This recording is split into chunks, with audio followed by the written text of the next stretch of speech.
power is come from here. This is the tow tractor, and this is come from passenger bridge. This is the ARINC 629 bus transmitter or receiver. You can see the other line operation units S, X, and Y. Okay, and this is P200 right power panel, and this is the access section, right? Section 41 is belong to here, and section 43 is this area.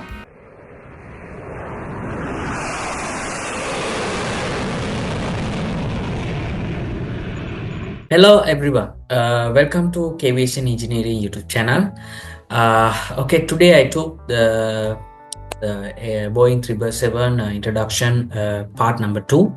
So if you still not watch part number 1, I will put the link in up. You can see in the up right side corner, you can see the card, so you can click this card, or else I will put the link in the description, or else you can see the playlist. You can check part number 1, then you can watch this first, and then you can watch this one, because this is a little bit longer. So if you like to learn about Boeing 777 type training level 3 training lessons, this is the best time for you. And this is I'm doing as a improving knowledge for you guys, and also for me also is good. So if you wish to do the Boeing 777 type training, please follow approved training school and get your certificate and endorse to your license. All right, okay, no need to discuss a lot, because these lessons will be longer, maybe 1 hour, because I think this one has around 42 slides. I made this lesson, so it's very long. So okay, let's engage with lessons. Okay, so now let's go to the lesson. All right, so today I'm going to teach you about Boeing 777 ATA 0 to 8820 introduction part number 2. All right. Alright, so under this lesson I'm going to talk about, you can see so many 22 topics, right? So principal dimension and areas, zone diagrams, subzone and zones, fuselage station diagrams, jacking airplane, and weighing and leveling, towing, taxiing, parking, pro-launch parking, maintenance practices, and placards. Sorry, this one I didn't put space, right? So placards and marking, service in general, hydraulic servicing, cleaning and washing, airplane grounding, standard practices, and equipment center and racks introduction, main equipment center 1, and main equipment center 2, and forward equipment center, and cargo door equipment racks, and finally other equipment racks. All right, so let's go in detail. Alright, so the principal dimension and areas, it is under chapter 06 dash number 10. Alright, so this is this area I put the 80 chapter, right? You can go, right? So 80 chapter 6 is under dimensions, right? Alright, so the Boeing 777-200 is a large, okay, this dimension is for Boeing 777-200, right? So in the previous lessons I told you about the specification, right? So how many Boeing 777 categories there? Okay, so how about the maximum takeoff weight and how many passengers can go? I talked in the last lesson. All right, so the Boeing 777-200 is a large twin-engine long-range commercial aircraft.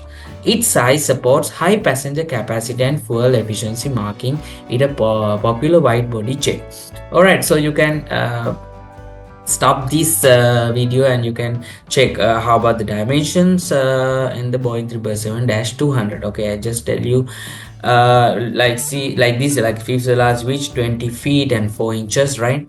So the horizontal stabilizer span, you can see 21.5 meters. All right, so this one from nose landing geo offset is around 5.9 meters, right? So this is the vertical stabilizer area. You can see 44.4 square meters. So this is just a general knowledge, right? Okay, and also you can see this one, the front. When you see the aircraft from the front, you can see 36 feet and 0 inches between two main landing gears, the width. All right, it means 10.97 meters. All right, so you can see this one, the wing basic area, like 309.7 square meters. All right. Okay, yeah, the distance to fuselage distance is 9.6 meters. Engine, this one to fuselage distance is 9.6 meters. Okay, you can stop this video and you can go through if you're interested. All right, so now the zone diagrams. Zone diagrams is under it is chapter 606-30. All right, so the 777 airplane has 8 major zones. Remember, 777 aircraft has 8 major zones to help you find and identify airplane components and parts. This is not, this must be components and parts. These are the major zones. Okay, let's see. These are the zones. Okay, you can see these the 800 doors, 200 upper fuselage, right? 400 yeah, 400 is in right nacelle, and the 700 landing gear, 700 landing gears, right? 100 low fuselage, 300 empennage, all right? 500 in the left wing, and okay. All right, you can see the 100 low fuselage contains the aircraft belly structure, avionics bay, cargo compartments, and the lower system. All right, you can see this is the 100, and the 200 upper fuselage includes the main passenger cabin, flight deck, upper systems, and upper fuselage structure. This is the 200 area.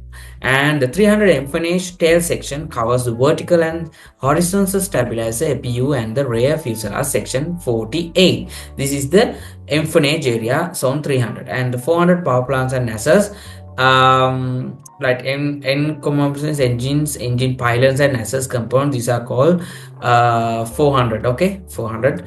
And the 500 left wing includes the structure, systems, control surfaces, and fuel tanks of the left wing. And 600 right wing, similar to zone 500, but for the right wing structure and the system. So this is for the 500 left wing, and right hand 600 for the right hand, the 400 for the nacelles, right? And the 700 landing gear cover all the landing gear assemblies, wheel wells, struts, and gear doors, and 800 doors including all passenger service and cargo doors across the aircraft. Okay, you can see this is the zone wise. 400 for the nacelles, 500 for left wing, 600 for right wing, 300 for the empennage, vertical stabilizer, and the horizontal stabilizer, and 100 for the lower fuselage, and 200 for the upper fuselage. Just remember this zone wise. All right, so the zone diagrams and the subzone and zones. Subzone and zones. So the zones and subzone numbering system on aircraft like Boeing 777 helps organize and identify components clearly. Okay, why we use subzones? This is helps to organize and identify components very clearly. It breaks the aircraft into section. Okay, it breaks the aircraft into sections, making it easier for maintenance personnel to find parts quicker for troubleshooting, repair, and inspection. These systems reduce confusion, minimize errors, and ensures efficient handling of the aircraft complex structure. Alright, so now let's go to the major zone. Major zone, the first digits in the major zone number is 1 to 8. Why? 100, 200, 300, 400, 500, 600, and 700 and 800. So the first digit in the major zone number is 1 to 8, followed by the 2 zeros, like you can see 1 2 0, so 100, 2 2 zeros, 200, like this. It represents the last section of the aircraft. And the subzones is the first digits in the major zone number.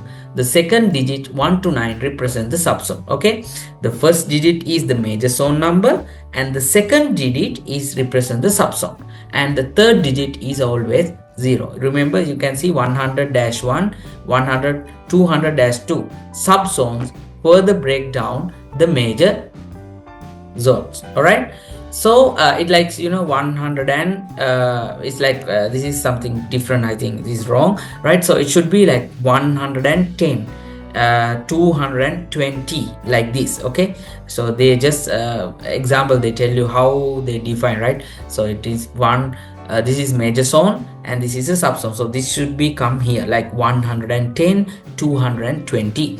And next, component zone, the first two digits represent the subzone, right? And the third digit identify a specific component or group of components. Example, zone 100 is major zone, this is subzone, and this is component zone. So the clearly it should become 111 or 225. It should be one number, right? 225, right? So the component grouping, wings, identify from inboard to outboard. Remember, wings we will identify from inboard to outboard, okay, inboard to outboard, or front to back, front to back. So horizontal stabilizer or elevator, horizontal stabilizer and the elevator, inboard to outboard and front to back. We will component group like this. And the vertical stabilizer and rudder, root to tip.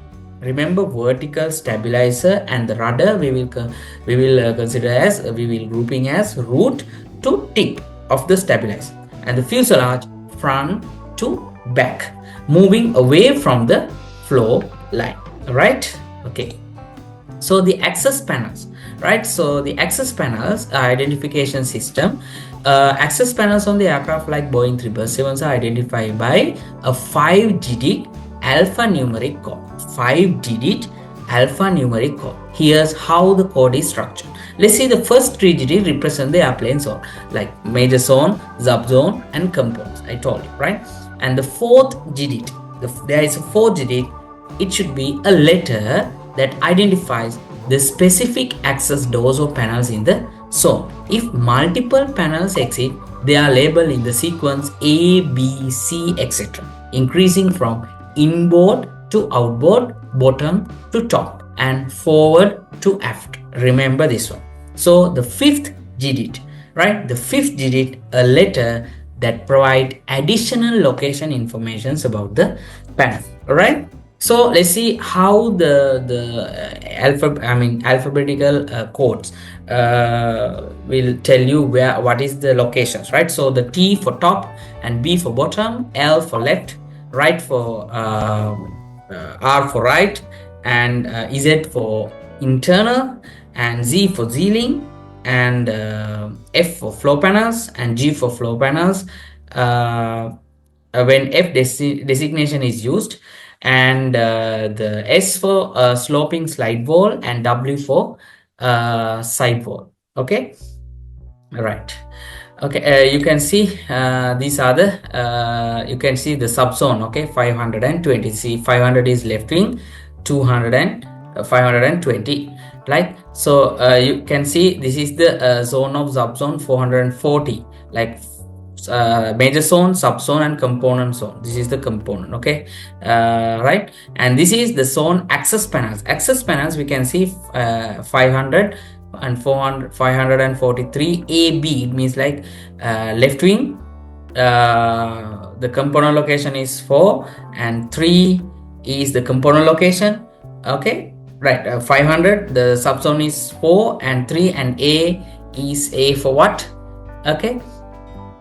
Letters that A means, like you can see, letters that identify specific access door panels location, right? Okay. Yeah, you can see the label from sequence A. It is counted from inboard to outboard. Okay, so A means like A, B, C, D, F, G, S, like this, inboard to outboard, and B, the last digit B is in the bottom panel. Okay, bottom panel, and if there's T, they call it as a top panel. Okay, right. Okay, so yeah, that is the way. Right, let's go to the next one. Some access panels on the Boeing 777 has 6-digit code. Remember, some access panels, they have 6. I talked about in the previous one only the 5. Okay, 5 is also letter, and 4th also letter, and 1, 2, 3 are the digits. Okay, right. So as is the code, typically when the panel is added there later in the production, the structure of 6-digit code is as follows. The first 3 digits represent the airplane zone, like 100, 200, and the 4th and 5th digits letters that identify the specific access doors or the panels in the zone, and the 6th digit also a letter that provide additional location information. Additional location informations like top, bottom, left, right, internal, ceiling, floor panels when if designation is used, and like sloping slide walls, like this. Okay. All right. So this is the like diagram I talked before, right? You can see. All right. Just stop it and you can get an idea. All right. So now let's go to the fuel station diagram, fuselage station diagrams. It is under 80 chapter 6-21. Okay, this is called the stations. Okay, they have so many stations. Okay, all right. So the fuselage of the Boeing 777 is divided into 6 manufacturing sections. Remember, okay, right.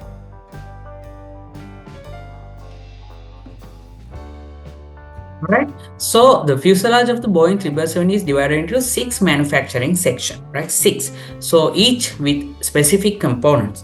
The sections are identified by station numbers that mark their locations along the fuselage. Right. You can see they have like 6 manufacturing sections, right? You can see the section 41, station 92.5 to 655, right? So the section 41s belong to flight deck, radome, forward pressure bulkhead, forward equipment center, and nose gear wheel well, main equipment center, forward entry doors, forward cargo compartment.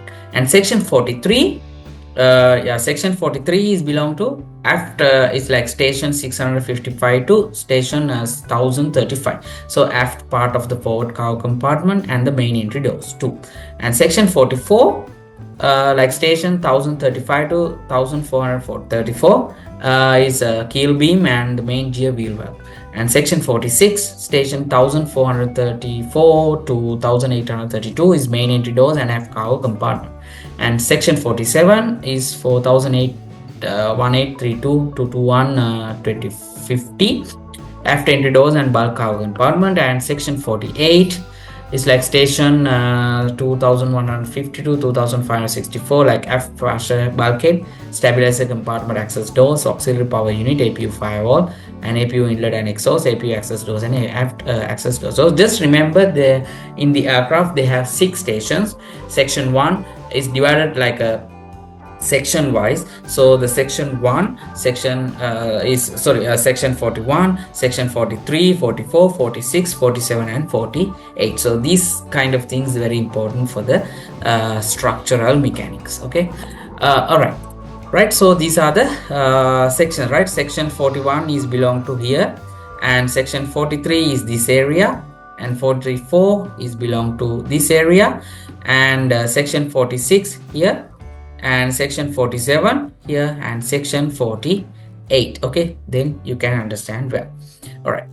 Okay, you can see now the jacking airplane. Jacking airplane is under AT chapter 07-11. Okay, you can see airplane jacking. You can see 2 jackings, right? Okay, let's see. So the Boeing 777 can be lifted using 3 primary jack points with 5 auxiliary jack points for stability once the airplane reaches the desired height. Additionally, there are 7 axle jack points for lifting the axle. So okay, they have 3 primary jack points. So and also 5 auxiliary jack points for stability once the airplane reaches the desired height. Alright. So the Boeing 777 has 3 primary jack points A, B, C, each with integrated jack pads as part of the airplane body. And there are 5 auxiliary jack points D, E, F, G, and H. There are 5 auxiliary jack points. Before using these points, you need to install adapters for point D. Bolts must be removed from the airplane body before installing the jack adapter. And before jacking the airplane, ensure that its gross weight and the center of gravity are within specific limit. Remember, before you jack the aircraft, you have to make sure the gross weight and also the center of gravity are within the specific limits. The loads on the jacks must also be within the allowable limits, which depends on the airplane's gross weight. While jacking, the airplane must remain level within the specific limits. Additionally, one person must stay in the nose wheel well. Okay, when you jacking, one person must be stay in the nose wheel well to monitor the airplane using clinometers during the process. To lift the airplane nose, use jack point D, right? To lift the airplane nose, use jack point D. Where is jack point D? Here is the jack point D. It is in the side way, right, of the 777. Jack point D. Caution, do not lift the nose higher than 6 inches. Remember, do not lift the 777 aircraft more than 6 inches of the tire clearance. Lifting beyond this height can cause side loads that exceeds design limits, potentially damage the jack ram and jack adapter due to their movemental of in and arc. There are 3 axial jack points on each main gear and 1 on the nose gear, and jack pads are part of the landing gear. You can jack the airplane on one axle or combination axles. If using one axle, you can lift the airplane in winds up to 35 knots. When using 2 or more axle jacks, the wind limits drop to 25 knots. Alright. If an axle has 2 flat tires, you can use axle jacking bars to lift axle through install the axle jacks. Okay, not okay, right, not if supplying electrical power to the airplane while it is on jacks, follow the procedure. Okay, if the electrical power supplied to the airplane while it is on the jacks, you have to follow the procedure like perform deactivation procedure for the airplane mode simulation. This is under AT chapter 32-09-1. Before lifting the airplane, failing to follow these instructions could result in injury or damage to equipment. And caution, there's a caution also: do not lift the airplane on jacks in wind exceeding 35 knots. Ignoring this could cause damage to the airplane. And also there's a note: if using jacks with general specifications but not designed specifically for 777, be extra caution. The maximum wind speed limit should be 35 knots, may need to be reduced. All right, okay, let's see the jacking pads. You can see these are the jacking pads. You can see point D, point E, point A, B, right, D and F. See, this is the inner wing jack adapter. When you jack, you need to fix the jack adapter. This is a jack adapter look like, and this is aft fuselage integral jack pad. Okay, this is in the aft fuselage integral jack pads, right? This is in the point C here. And the outer wing jack adapter, this is the point G and H. G and H, this is the outer wing jack adapters, and this is the jack adapter point D. This is the point D area. This is the jack adapter. It is in the nose, right? It is in the sideway, right? You can see it is the sideway aircraft. And body integral jack pads here, it is in the here A and B, points A and B. This is body integral jack pads here, right? And the airplane jacking, right?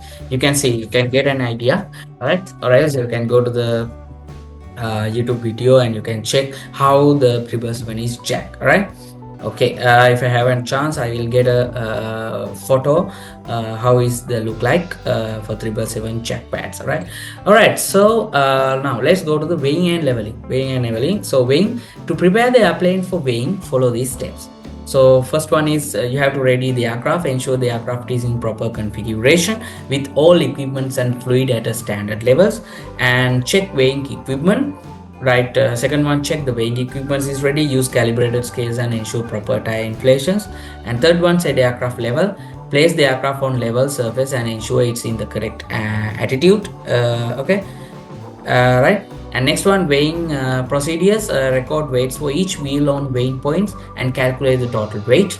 And fifth one, record data, document weighing and balance informations. And sixth, post weighing, adjust configuration if needed, and take corrective actions if the weight or balance is out of limit. All right, so refer to the aircraft specific weight and balance manual for additional detail. And leveling, to level the airplane for maintenance procedures, use the following components to check its attitude. Okay, longitudinal inclinometer measures the pitch attitude, right? And the lateral inclinometer measure roll altitude. And plumb bob fitting, I will show you the diagram. Plumb bob fitting, used with the plumb bob to check both pitch and roll attitudes. And plumb bob scales display pitch and roll readings when used with the plumb bob. Locations: inclinometer located in the nose wheel vent, inclinometer located in the 777 aircraft. Inclinometers are located in the nose wheel and wheel well, and the plumb bob fitting and scales located in the right main wheel well. All right, so either the inclinometer or the plumb bob scales can be used to determine the airplane's pitch and roll attitudes. All right, okay, so this is the locations. You can see this is the plumb bob. Plumb bob is connected to here. And here you can see the plumb bob scale. When we leveling the aircraft, if there's no electrical power, you can use the plumb bob in the main wheel well right side. And this is the plumb bob fitting. Plumb bob fitting is over there. And this is the nose wheel well. Here are the inclinometers, lateral inclinometer inboard and the longitudinal inclinometer forward. Okay, here is the longitudinal inclinometer, here is the lateral inclinometer. All right, okay. So now let's go to the towing. It is under AT chapter 9-11. So to tow the airplane, you can push or tow it from the nose or main landing gear. All right, you can push the aircraft from the tow push or tow it from nose or main landing gear. Nose gear use the forward tow fitting or tow bar. Main gear, there are forward and aft tow bar fittings on each main gear truck, and tow bar-less equipment can be used to push or pull the airplane. Minimum fuselage ground clearance approximately 86 inches for fully loaded airplane. Remember, the minimum fuselage ground clearance should be approximately 86 inches for fully loaded airplane. So safety warnings: ensure all personnel stay clear of the dangerous areas around the tow vehicle, tow bar and nose wheels, and maintain at least 10 feet of separation from the equipment during towing to avoid the risk of fatal injuries. And personnel must be aware of possibility of being run over by the nose wheel. Right, and the not towing the airplane with flat tires is allowed. Towing an aircraft with flat tires is allowed, but should be minimized as it can put excessive load on the inflated tire. Remember, so these kind of things I took from the manuals, right? So towing an airplane with flat tires is allowed, but should be minimized as it can put excessive load on the inflated tires. Okay, remember, it's a note. All right, you can see this is the towing one. You can see the pushback zone. These are the pushback zones, and this is the pushback hazard zone. Here's the pushback hazard zone. This is the tow vehicle, and you can see this is the main landing gear forward tow fitting. Main landing gear forward tow fitting here is located here, and this is the forward tow fitting area. Okay, nose gear tow fitting top view. Okay, is location here. All right, next one, taxing -9-21. Okay, it is chapter 9-21. Engine hazard areas during taxing include the following risk. Inlet suction. Okay, inlet suction inlet suction at idle power. The hazard area is 8 feet. Okay, at idle power the hazard area is 8 feet. It means 2.4 meters around the engine inlet. Okay, it means around the engine inlet it should be 2.4 meters. You can see this is the hazard area, right? So at takeoff thrust it depends to 16 feet. And warning: if wind is greater than 25 knots, increase the inlet hazard area by 20%. Just remember it, right? There's a warning, like it means if wind is greater than 25 knots, the inlet hazard area must be increased by 20%. So loose objects can damage the engine. Ensure objects are secured before working near the engine. And heat, the next one, heat. High temperatures can found several hundred feet from the exhaust nozzles depending on wind and thrust. And thrust, high speed exhaust gases can cause injury. And noise, engine noise can lead to hearing loss. Always wear cup type air ear protections when near an operating engine. So warning: prolonged ensure to jet engine noise can cause hearing damage even with the ear protection, right? So the engine entry corridors, you can see these are the engine entry corridors. These are areas between the inlet and the exhaust hazard zone. Okay, entry corridors are these areas, right? These are the between this area. Okay, entry hazard zones. Approach the engine only when engine is at idle. So entry corridors, you have to approach the engine only when the engine is at idle, forward thrust only, and you have communication with the flight deck. You must communicate with the flight deck. All right, so these are the like idle power. This is the entry corridor area, idle power. This should be 4.6 meters. All right, and this area should be 1.2 meter, right? Breakaway power 8.5 meter, and the takeoff power 19 meters, right? So in the exhaust hazard area, this is the inlet hazard area. This is the inlet hazard area. This is the exhaust hazard area. You can see takeoff power should be 640 meters, very far, and breakaway power 205 meters, and idle power 53 meters. Okay, all right. So now let's go to the parking. It is chapter 10-11.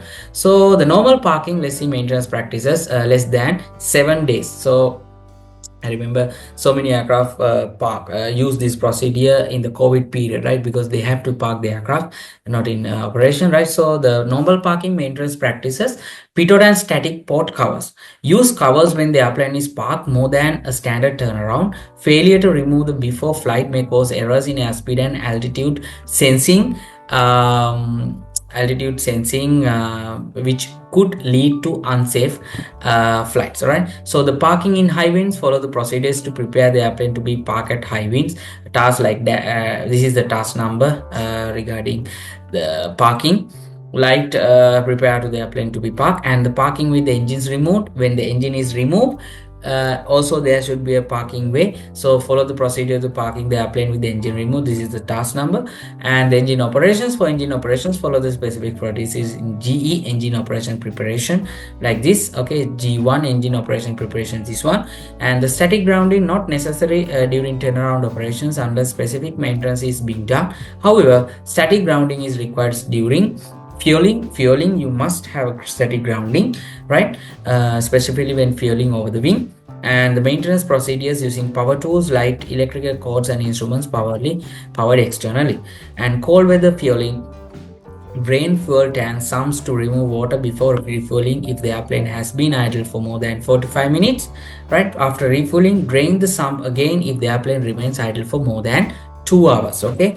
And parking clearance, maintain a distance at least 25 feet 8 meters between parked airplanes. Remember, when you park the aircraft, there should be a clearance, so maintain a distance at least 25 feet 8 meters between parked airplanes to allow for safe maneuvering and protections from jet blast. All right, let's remember. And now the pro-launch parking maintenance practices. When an airplane is not in active service, that is called pro-launch parking. When an airplane is not in active service or maintenance over 7 days or more, it must be properly protected to prevent deterioration. All right, so the procedure vary based on the length of storage and are designed to preserve the airplane structure, finish and system components. All right, so preservation task, you can see quick check procedure overview of the procedures for different storage durations. Like initial storage procedure, like more than 7 days is 1 week, more than 30 days 1 month, like more than 60 days 2 months, more than 180 days and more than 365 days. These are the initial storage procedures. And ongoing service and protection cycle, like 7-day cycle, 14-day cycle, 30-day cycle, 60-day cycle, 90-day cycle, 180-day cycles, 365-day cycle. These are the like preservation cycles, right? Okay. So the depreservation task when returning to service, when the aircraft is preserved and when it's returned to service, depreservation, there's a task for depreservation. So task based on the storage. This task is depend on how many days aircraft is storage, right? So example 7, 14, 30, 60 is like this. Okay. Right, so the important warnings and notes. So pitot probes and static ports, ensure covers are visible and tacked. When you put the pitot probes and static ports, the covers are visible and tacked in the cockpit. Failure to remove covers before flight may lead incorrect airspeed and altitude readings, compromising flight safety. Okay, is very dangerous. And next one, cabin temperature monitoring. During hot weather, ensure the cabin temperature does not exceed 130 Fahrenheit. It means 54.4 Celsius for more than 2 days. Okay, just remember, use an air conditioning cart and open pressurization outflow valves if necessary. And flight deck and electronics bay temperature, keep internal temperatures below 185 Fahrenheit, 85 Celsius. And storage duration definitions, like short-term storage, it means like short-term storage means 0 to 60 days, and the long-term storage means more than 60 days. Follow these procedures to ensure proper storage and preservations for long-term parking. Alright, so now the placard and markings, purpose for general information. So chapter 11 provide details about the required placards and markings on the airplane, covering their locations and requirements. Okay, so the section of chapter 11, exterior placards and markings and interior placards and marking. Okay, it is chapter 11 for placards and marking. Okay, they have so many placards in the aircraft, so that's why they put 80 chapter. So all placards and markings for FA required and must comply with other regulatory authority standards like EASA, like CA, belong to their country. So they must comply with the regulatory authorities, right? Placards marking. So general guidelines, installation and replacement, use approved standard maintenance practices as outlined in the airplane maintenance AMM maintenance manual, chapter 20, standard practices airframe. And regulatory markings, some placards or markings may be specified to certain foreign regulatory authorities indicated with an asterisk. And different in markings, the shape of wording of a marker or your airplane may vary slightly from the examples in chapter 11, and the examples markings in chapter 11 are for reference and may differ from the actual installed markers on the airplane, like lavatory versus toilet. Right, lavatory, maybe in one authority they use lavatory and one authority they use toilets. Okay, so always ensure the correct placards and markings are applied following regulatory and manufacturer requirements. Right. Okay, you can see the fastener curtain open during taxi takeoff and landing. This is also a placard. Fastener curtain open during taxi takeoff and landing. This is another placard. Okay, you can see example protective gloves, and this one life vests, smoke hoods. Example. Okay, you can see the lamp. Right, these are the placards. Now the servicing general. Servicing is under AT chapter 12. So the location of doors, service connections and access panels are designed to allow the servicing of multiple systems simultaneously, ensuring efficient maintenance and operation. Okay, you can see this is the aircraft. They have so many things to service aircraft, right? You can see, just go around, like electrical power is come from here. This is the tow tractor, and this is come from passenger bridge, and this one air starter truck. When the aircraft is starting, this is the is going air starter truck. Okay, start truck, and this is the air conditioning truck over there. Okay, it's going to the high pressure HP valve they put and give the air conditioning when the FAU is not running. And this is the hydrant fuel truck. Here's the fuel truck, and this is the portable water truck over there, and this is the cabin cleaning truck. When this one comes here and it's go inside, and cabin cleaning truck, lavatory servicing truck over there. This is galley truck. Here is the bulk cargo loader. You can see utility truck and trailers, and this is the lower cargo holder hold loader, and this is the utility truck and the trailers. Here also the hydrant fuel truck. Here is the galley truck, door number 2, and this is lower cargo hold loader. This is for the forward cargo, utility truck and trailers. Okay, these are the servicing areas. All right. So now the hydraulic servicing. Let's go first as a hydraulic servicing, chapter 12-12. This procedure involves the following tasks for hydraulic servicing. First one, hydraulic reservoir fluid level check. Second one, hydraulic reservoir filling. Alternate filling method is there. Manual filling procedure is there, and pressure filling procedures is the hydraulic reservoir fluid level lowering and drilling. So these all procedures. This is a general idea I will give. When you do the task, you have to read the manual AMM. Then they will tell how you do the task correctly. Right, so the conditions for accurate fluid level check or filling: the hydraulic systems may be pressurized and unpressurized, and the spoilers must be in down position. Okay, these are the conditions to accurate fluid level check or filling. When you fill or check the fluid, these are the conditions. So the hydraulic system may be pressurized or unpressurized. And next one, spoilers must be in the down position, and the center system, all landing gear must be down, and all landing gear doors must be closed unless using slide glasses for fluid level check. And the left and right system thrust reversers must be retracted, and right system parking brake accumulator and the brake surge accumulator must be pressurized by the right hydraulic system. And the fluid level indications, they have 2 side glasses on the each reservoir indicate fluid level. So the fluid level is above the slide glass, then we call as dark side glass, and the red dot visible in the slide glass when the fluid level is below the side glass. So the ensure proper conditions are met for accurate fluid level for checking and filling. Right. Now the cleaning and washing the aircraft is also under servicing 12-25. So cleaning and washing general. AMM procedure 12-25 indicates the following tasks like clean, wet wash. The external surfaces of the aircraft is called the wet wash, and the waterless wash the external surfaces of the airplane, and polishing the aircraft, the external surfaces of the airplane. The regular cleaning and polishing of the external surfaces help prevent corrosion and extend airplane structural life. Remember, the cleaning also very important, right? Why? Regular cleaning and polishing of the external surface will prevent corrosion and extend the airplane structural life. Surface without paint should be cleaned more frequently than painted surfaces. So important notes, always remove covering from the static ports or pitot props before flight to avoid errors in airspeed and altitude sensing, which can lead to unsafe flight conditions. And the training manuals provide a general description of the wet wash procedure. Okay, wet wash process.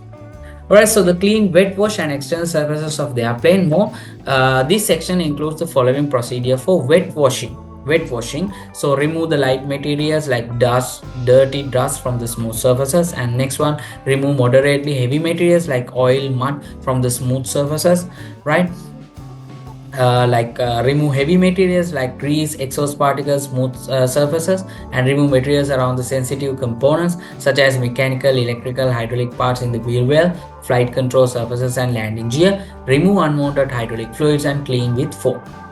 Important note: safety. Wear protective clothing and equipment to prevent injury, as the cleaning liquids can cause harm to the skin and eyes. Okay, these are the important notes. And the corrosion prevention: regularly cleaning prevents filiform corrosion. Filiform corrosion can occur when you clean regularly, especially on the clad aluminum surfaces. Clean painted surfaces less frequently than unpainted ones. So when removing moderately heavy or heavy materials, start with the heavier material, then follow up with the procedure for light materials removal. Cleaning tools, you can see for large areas use atomizing spray equipments, swabs or brushes, and for small areas use rags, brushes or sponge, and ensure the cleaner does not dry on the surface before flushing it with the water. Alright. Okay, so now the airplane grounding is under AT chapter 20-41. General overview: many electronic line replacement unit (LRUs) contain microcircuits and components that can be damaged by electrostatic. Okay, because of electrostatic, there are so many line replacement units can be damaged. Okay, so electrostatic discharge, these units are considered electrostatic sensitive devices. Okay, electrostatic discharge sensitive electrostatic discharge sensitive devices are called like this. Okay, so the electrostatic discharge sensitive devices are identified by placards on the line replacement unit. In the line replacement unit, every line replacement unit, this line replacement units have a placard called ESDS device. So precautions must be followed when handling these devices to prevent electrostatic damage. So handling ESDS devices: ESDS printed circuit boards, PCBs. So placards on the outer area of the card flight indicate which printed circuit boards are ESDS. And wrist wrap: when handling the ESDS PCB printed circuit boards, you must use a wrist wrap. There's a wrist wrap. Okay, so the wrist wrap should be connected to an electrostatic grounding jack, which is located on the plenum between E1 and E2 racks. So card handling: use extractors to remove the card. After removing, place the card in the ESDS conductive bag and securely close the bags using ESDS or 100% cotton wire. So this is very common for B2 mechanics, engineers, everyone, right? So the ESDS metals encased units, case units, right? The placards, these are placards on the equipment racks that shows the procedure for removing and installing ESDS metals encased units. And precautions when removing the unit: avoid touching the pins in the electrical connectors. And connectors protection: install the conductive dust covers on the connectors after removing a unit. These conductive dust caps and connectors covers are black in color. You can use the dust caps and connectors covers from the unit you install on the unit you remove. Okay, all right. Okay, yeah, you can see this is the wrist wrap location, wrist strap location. Okay, this is E1 and E2 racks looking from aft. And this is the P84 write system. This is called P84 write systems. Card file. Card is a memory chip, right? Card file typically. And main equipment center. This is the main equipment center looking forward. And these are the ESDS symbols and placards. Okay, you can see caution: observe precautions for handling electrostatic sensitive device. These are the placards. Okay. And these are the ESDS printed circuit board, ESDS printed circuit boards. This is called the static sensitive placards over there. You have to check. Okay, right. So now the standard practices 20-10.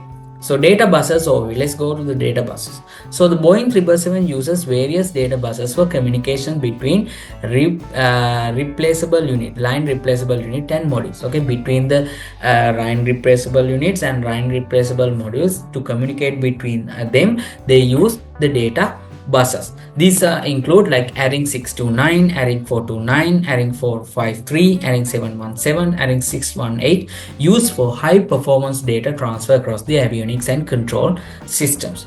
And RS4, RS-422, RS-232, RS-485 standard for serial communications supporting both short and long distance data transmission. So 10 base T and 10 base 2 Ethernet, this is called Ethernet standard for networking within the aircraft. And adding 636 used for flight management system. Remember, adding 636 used for flight management system. Right, so each data bus operates at different speeds optimized for specific communication need of the aircraft system. Right, so now the ARINC 629 data bus, let's go. ARINC 629 data bus. ARINC 629 is a type of wiring made of two twisted wires. Okay, these are two twisted wires connected and secured at both ends. Device line replacement or line replacement modules are connected using special couplers. Data is sent one device at a time. Okay, data is sent one device at a time, but all devices can receive data at the same time. Remember, it can receive one device at a time and all data can receive at the same time. So some devices only receive data. The data transfer speed is 2 megabytes per second. 2 megabytes per second for ARINC 629 data bus. ARINC 429, 453, 717, 618 and RS4-422 data buses. These data buses use twisted pair of wires with a shield and send data in one direction only, not both directions. Each buses has one transmitter that send data to multiple receivers. This everyone has a one transmitter that sends data to multiple receivers. So this one can only send data, right? So ARINC 429 send data at two speed. Low is 12 to 14 kilobytes per second, or high 100 kilobytes per second.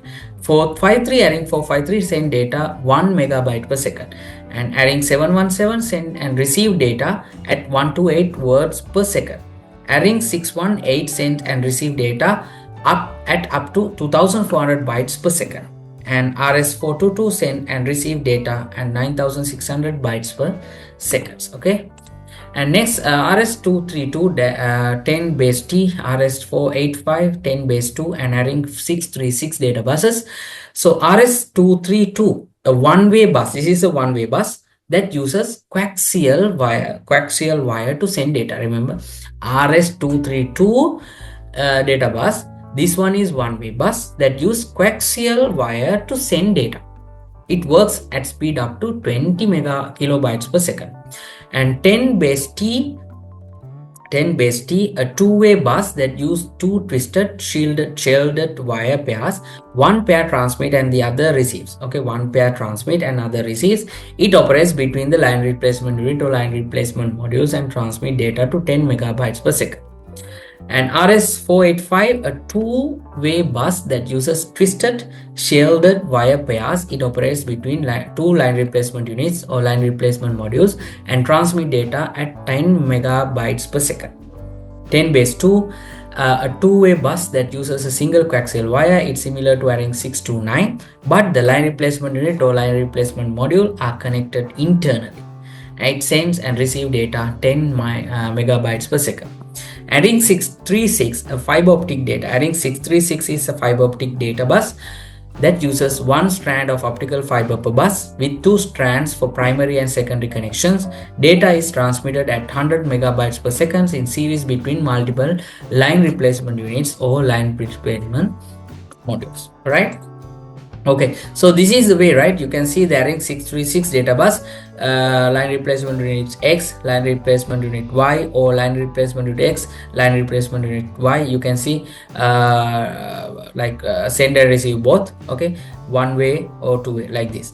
ARINC 629, you can see line replacement unit Z, Y, X. Okay, these are the transmitter or transmitters or receivers, right? Okay. This is the ARINC 629 bus, transmitter or receiver. You can see the other line replacement units S, X and Y. Okay, one-way data bus. These are called the one-way data bus. Okay, one-way data buses are 429, 453, 717, 618 and RS422 and RS232. And two-way data buses are 10 base T. This is a two-way, both sides, receive and send. Two-way is base T and RS8485. Okay, these are 10 base 2 data buses. These are called 10 base 2 data buses. Just take an idea. All right, so now the equipment center and racks. Equipment center and racks. Introduction. So equipment center and racks. The main equipment center is located behind the nose wheel. The main equipment center is located behind the nose wheel. Okay, you can see this is the main equipment center is behind the nose wheel. The forward equipment center is located in front of the nose wheel. Okay, forward equipment center is located in front of the forward nose wheel. Behind the nose wheel, the main equipment center is located, and forward equipment center is located in front of the nose wheel. So racks, you can see they have so many racks. Racks E16 rack is in front, and E5 racks is behind the forward cargo door, and E17 rack is in front, and E6 racks behind the cargo door, and E11 and E7 racks are overhead in the passenger compartment, and E10 racks is in the bulk cargo compartment behind the bulk cargo door. Okay, you can see the racks, and here is the forward equipment center, and this is the main equipment center. This is the E16 rack, this is E5 rack, this is E11 rack, E17 rack, E6 rack, E10 racks, E12 racks, and E7 racks. Let's see main equipment center 1. So the main equipment center houses most of the airplane electronics located on the E1, E2, E3, and E4 racks. The electronics in the main equipment center serves various functions, include like information management, generator control, transformer rectifier, flight control and autopilot, environmental control, recording, navigations, communications, cabin management, weight and balance, air data, initial data, warning, proximity sensing, engine control.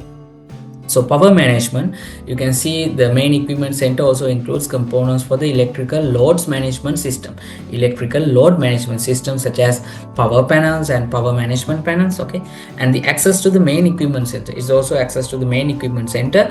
Access to the main equipment center is available through the following: access hatch in the bottom of the airplane, and like main equipment center you can access using access hatch in the bottom of the airplane. In the bottom of the airplane they have an access hatch, and access hatch in the passenger compartment also you can go, and door from the forward cargo compartment. From forward cargo compartment also they have a door, you can access to the main equipment center. Right, you can see this is the main equipment center. This is the E2 rack, this is the E1 rack, and this is P320 ground service handling power panel here, and this is the E3 rack, and this is the E4 rack, and this is P200 right power panel, and this is the access hatch. Here is the access hatch, and ladder to access the door from the cabin. This is the ladder. When you come from the cabin, you have to use this ladder to come to the main equipment center. Okay, and here is the P300 auxiliary power unit panel and access hatch. Here is the access hatch here, and the P210 right power management panel here. Okay, 310 standby power management panel here, P110 left power panel management. Okay, so these kind of things are not much important for B1. If you are a B2, this is very important for you guys. Okay, all right. So now the main equipment center 2.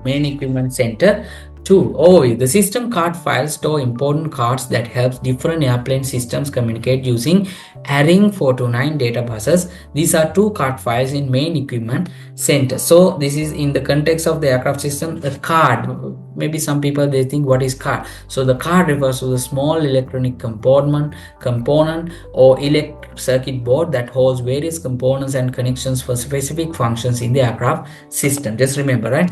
So the system's card files store important cards that helps different airplane system communicate using ARINC 429 data buses. There are 2 card files in the main equipment center. In the main equipment center they have 2 card files: P85 left system card file and P84 right system card file. Okay, remember, okay, P85 left system card file and P84 right system card file.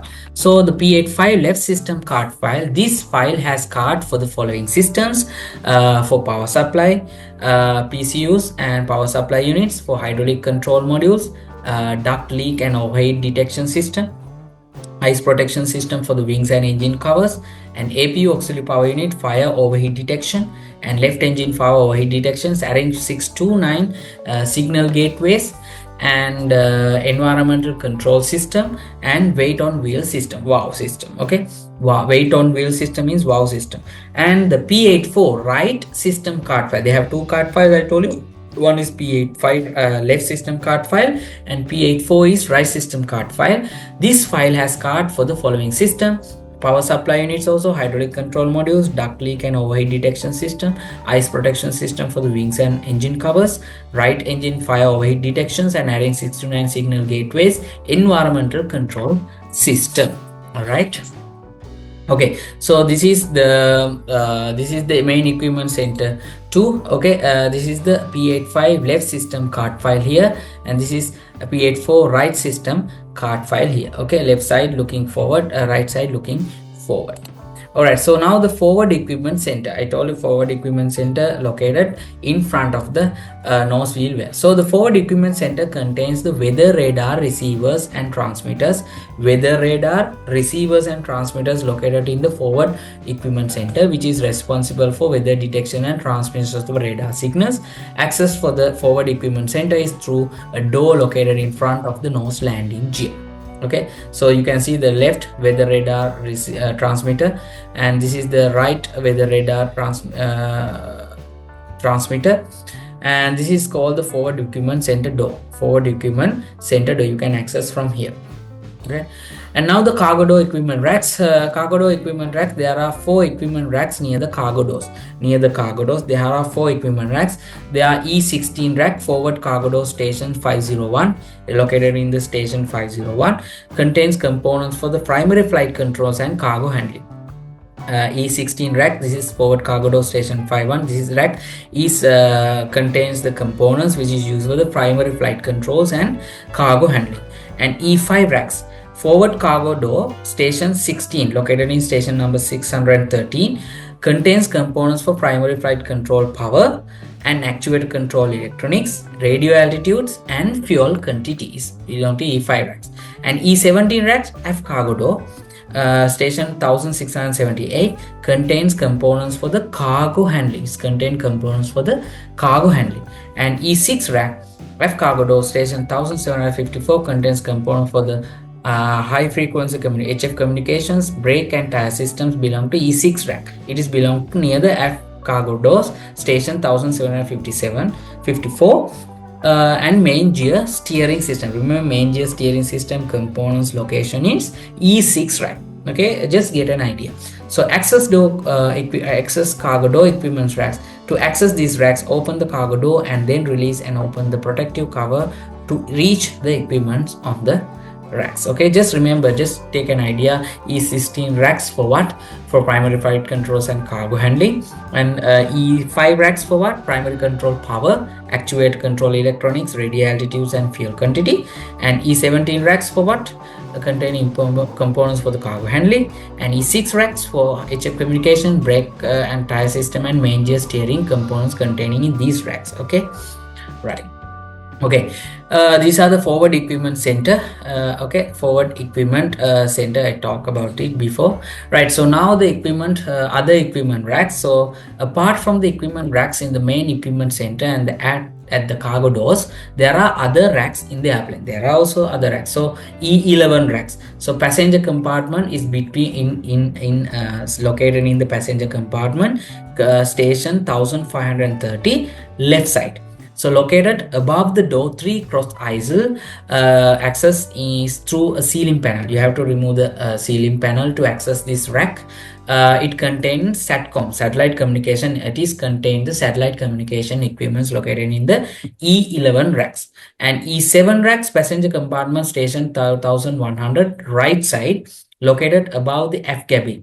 It is located above the F galley. Access is through the ceiling panel. It contains record equipments and the AN controller.